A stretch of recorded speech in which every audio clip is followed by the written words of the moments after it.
Oh, thank the Lord. Sanji and Zoro finally found a way to at least temporarily coexist, and Big Bun got knocked the fuck out. One Piece chapter 312, go! Man, as pissed off as I was reading the last chapter, Jesus, voice is wavering over there. It's like my balls haven't dropped yet. But anyway, trust me, they have. Man, what a what a great comeback chapter. So, well, hello, my brothers and sisters of the Nerd Nation. I, as always, am Jim, here to bring you another review on the awesome and event-filled, adventuresome tale of One Piece.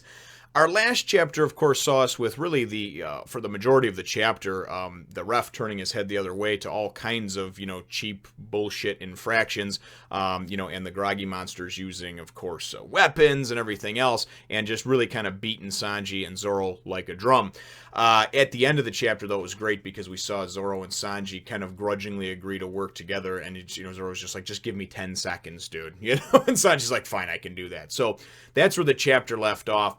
That's where this one picks up, and actually the announcer, the MC, is just like, he's pretty much counting them down and out. He's like, they fought very valiantly against the groggy monsters, but, and we'll give them a round of applause, and all of a sudden, boom, Zoro and Sanji are standing up. Bloodied and beaten, right? A little worse for wear, but they're up. So, and they're like, and then the announcer, of course, is like, oh, swordsman Zoro and cook Sanji, they're very tough, So then Foxy calls in from the sidelines, something about the burger, what does he say, make me a burger surprise or a burger something. And it's funny because a few chapters ago I mentioned how their names are Hamburg, Pickles, and Big Bun, And I just thought I put it together and I was like, oh, it's like a McDonald's cheeseburger.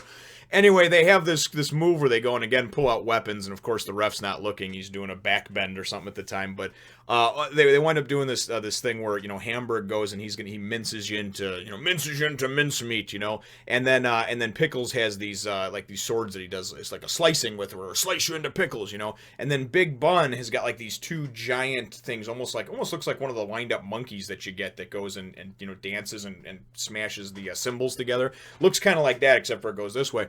So so he calls out for them to do this move, and they all get ready. They're gearing up to do it and everything else, and they go after Sanji first, and Sanji goes and just freaking whips Hamburg's ass, man. I mean, it's great because the way he goes and nails him and then kicks him and does one of his moves on him, Hamburg goes flying back towards Big Bun, and he's like, no, Big Bun, stop with the smashing, because Big Bun's just sitting there like, don, don, don, and he reminds me of like a real slow type of like, great babe, and he just, he smashes his own guy, right?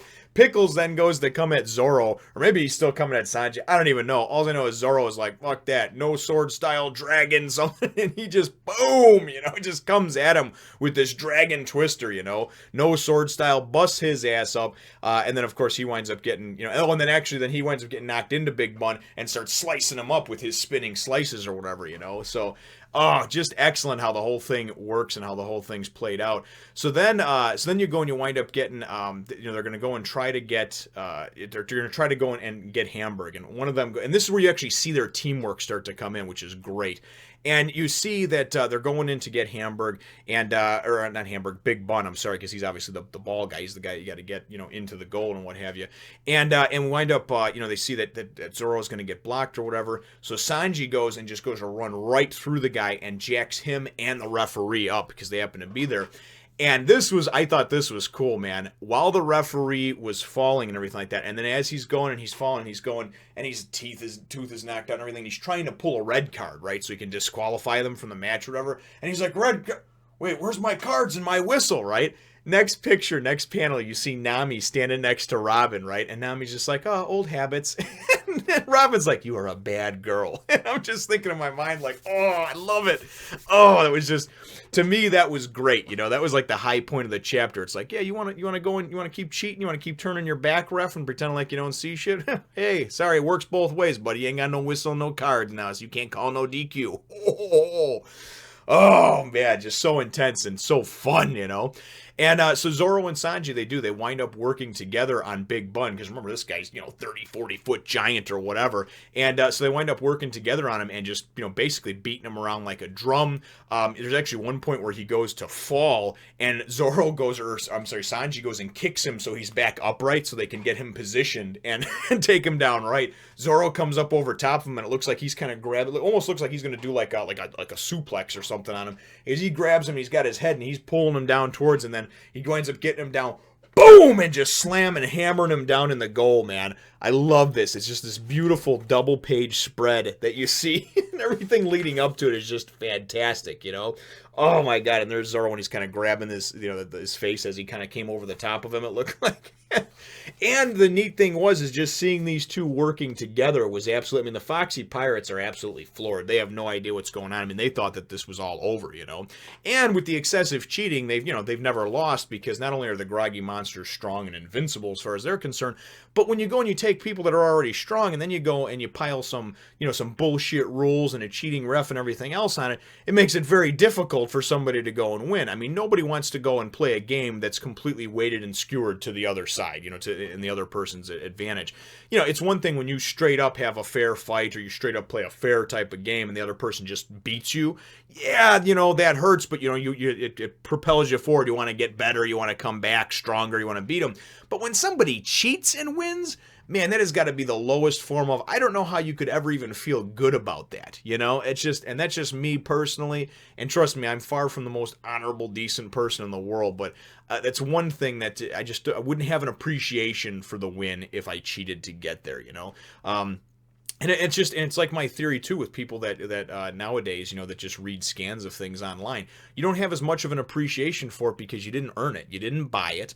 And see, when you buy something and you own it, the difference about me being a little bit older, or a lot older, I guess, however you want to look at it, is that 20 years ago when I was collecting comics and I was in high school, you didn't have online scans of stuff, so you went to the comic book store and you paid with your hard-earned money, however I work jobs and stuff like that, but other people get allowance, shit like that, whatever. And you paid for the book that you wanted, right? So you couldn't read 50 books a month because you couldn't afford it, right? Maybe some people could. I couldn't. So you had to pick and choose the ones that you thought were the best based on, the stories that were going on, the art, if there's an artist that you like to follow, the writing, stuff like that. Whereas nowadays, I would say probably 80 or 90% of people have zero appreciation for what they read because guess what? It's free. It's given to you. You don't care because you didn't have to pay for it or earn it, so therefore you have no appreciation or respect for the time and the effort that went into it. You get a chapter that you don't like and, oh, screw this, I'm dropping it, I'm going to move to the next one, because you can read anything you want online. That's one of the reasons why I still pick up the volumes and whatnot. It's not because I'm old school or because I'm rich or because I want to go and show everybody that I can buy these. It's because I wouldn't have as much of an appreciation for a series if I went and it was given to me and I got it for free. Okay, that's just personally how I am. Everybody else's opinions may differ and vary, and that's fine. But I'm just letting you know what my thought process is and what my opinion is on things. The reason people don't appreciate some of the different arcs that are in this series or any other one is because you blew through it, man. You got it. You got it online for free. You got done with it. You didn't have to invest anything but a few minutes of your time, right? And the computer that was probably bought for you by somebody else, the electricity and the internet that probably somebody else is paying for. Many of you, are probably in college or still live at home with parents, things like that. And that's fine. It's no big deal. It isn't like I go and hold that over my son's head because he uses internet and Wi-Fi and everything else to do things. But I'm just saying that because I can see my oldest son, it's the same type of thing. He has no appreciation for things that are just handed to him that he can just access easily from the internet. But when he has to actually go and save his money up to, say, buy a game or something like that he wants, boy, he plays the shit out of that thing then, So, anyway, just my 2 cents. I know I was rambling a little bit on that over there, but nonetheless, so like I said, it was really nice to see Sanji and Zoro work together even for just a short period of time, and certainly really just enjoyed it. And like I said, man, this is an arc that's fun. It's not too heavy. It's making me smile, and we're getting through it, and we're going to have a good time, and, that's about it. So, chapter question. My chapter question is ultimately, what did you think about Nami and just the kind of slick move that she pulled, and just sort of the little, I guess, even though it was little, it was just a little bit of camaraderie building, a little bit of teamwork building, not only between Zoro and Sanji, but really between Nami and Robin. I thought it was really cute how she was like, old habits, and then Robin's like, oh, you are so bad. I just thought that was a great little kind of like, hey, girl power, whatever, sisters, building friendship type moment with the crew, and obviously developing the characters, and even little things things like that I think help to flesh out and develop the characters. So anyway, leave your answer to that question in the comments down below. Feel free to hit the thumbs up, the like button if you should think that I deserve it, and subscribe if you haven't done so already. We will look forward to catching all of you in the next Fun Nation. Sanji and Zoro fighting back to back, taking out the groggy monsters with their attacks. Remember to follow me over on my other channel, Facebook, and Twitter for more terrible singing.